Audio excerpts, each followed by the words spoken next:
ما رو هم باز بگه دور من تویتر هم باز شده نگوی که از فیسبوک گرفتی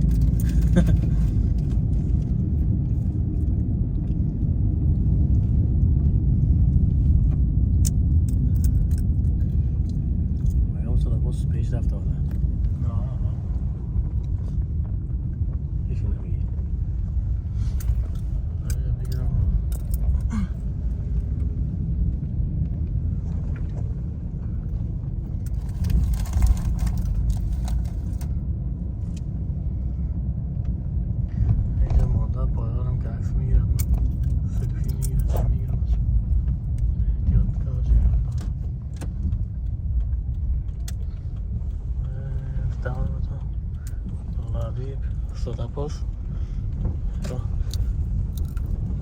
نگویی که خوشتی پناه آورده آوردی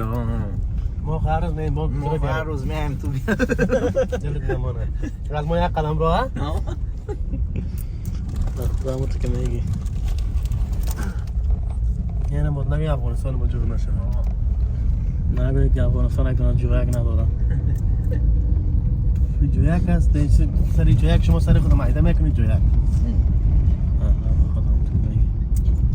اوی شیرین اوی خوردن مگه مسابقه باست یا قابل استفاده هم هست میگن خوردن نشه آهای میام والا خیلی خوب است دیگه تو باشه خوب بهتر بچه شما ما را دیده فیلم برداری داده رسین رقم خلاص کنیم بگی بس کو که باز روان شد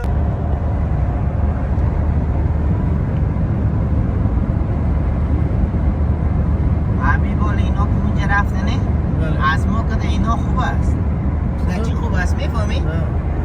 همونجا مبارک شو هست مثلا محسن هست نه چند تای دیگه هم هست اما اینجا هیچ کسی نمونده کل اندیوالا رفتن باز هرچی نباشه وطن هست وطن هست خدا هیچ شک نیست با خدا پشت خاکم میدکنش من وانده با طرف خاک میرم که میایم دیگه راستش میایم سر میگم میایم برو می خاک باد اما صحیح است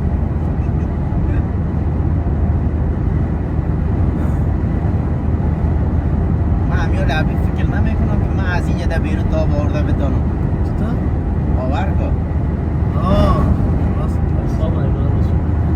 حافظ میفهم همیال ما که چند گروپ هستیم حبیب جان میمانی دوره‌ای ما داریم کل ما چالان هست بله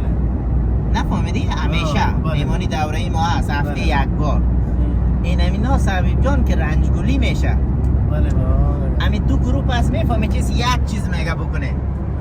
اگر میخواین که همین چیز دوامدار باشه چهره جنگی و نان جنگی نباشه بله حبیب جان یک شروع میکنیم نه بسیار خوبش یک شروع میکنیم اما کلگی اونم اینجا میایم هم خدا خوش هم بندش بسیار راحت ته چهره جنگی و نان جنگی نداره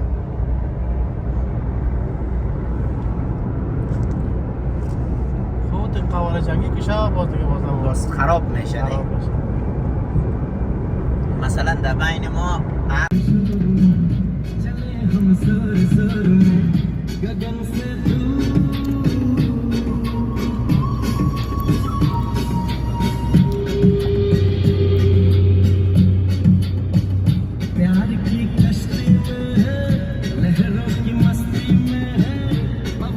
शोर शोर में चले हम जोर जोर में गगन से